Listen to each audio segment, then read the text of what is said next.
Soup చిక్కగా ఉంది. బెండకాయలు కూడా బాగా ఉడికాయి. పర్ఫెక్ట్గా ఉంది. ఈరోజు మనం బెండకాయ పులుసు చేసుకుందాం. మంచి లేత బెండకాయలని తీసుకొని కడిగి కట్ చేసి పెట్టుకోవాలి. నిమ్మకాయ సైజ్ అంతా చింతపండు నానబెట్టుకోవాలి. 6 పచ్చిమిర్చి, 6 ఎండుమిర్చి, ఎల్లిగడ్డ, కరివేపాకు, కొత్తిమీర, మెంతి, ఒక ఉల్లిగడ్డ కట్ చేసి పెట్టుకోవాలి. ఈ ఎల్లిపాయలని కచ్చపచ్చ దంచుకోవాలి. పోపులో వేస్తే టేస్ట్ బాగుంటుంది. సూప్లోకి 1 టీ గ్లాస్ ఆయిల్, పోపుకి ఆవాలు, జీలకర్ర, మెంతులు, టేబుల్ స్పూన్ పసుపు, 3-4 టేబుల్ స్పూన్ల కారం, 1/2 టేబుల్ స్పూన్ జీలకర్ర ధనియాల పొడి, 3 టేబుల్ స్పూన్ ఉప్పు. సూప్ కదా, ఉప్పు ఎక్కువ పడుతుంది. 1 టేబుల్ స్పూన్ ధనియాల పొడి. ఆయిల్ వేడయ్యాక పోపు దినుసులు వేసుకోవాలి. పచ్చిమిర్చి, ఎండుమిర్చి వేసుకోవాలి. కరివేపాకు వేసుకోవాలి.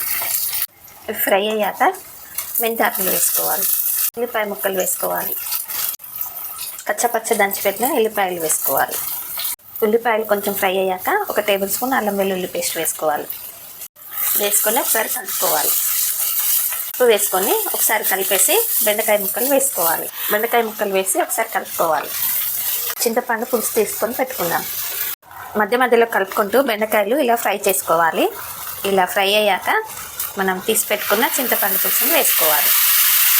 ఇందులోనే కారం, ఉప్పు వేసుకొని ఒకసారి కలుపుకోవాలి.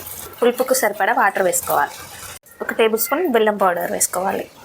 బెల్లం అనేది ఆప్షనల్. మూత పెట్టి ఒక 10 నిమిషాలు మగ్గించుకోవాలి. ధనియాల పొడి, జీలకర్ర, మెంతి పొడి వేసి ఒకసారి కలిపి ఒక 10 నిమిషాలు మరిగించుకోండి. చివరిగా కొత్తిమీర వేసి దించుకోవాలి.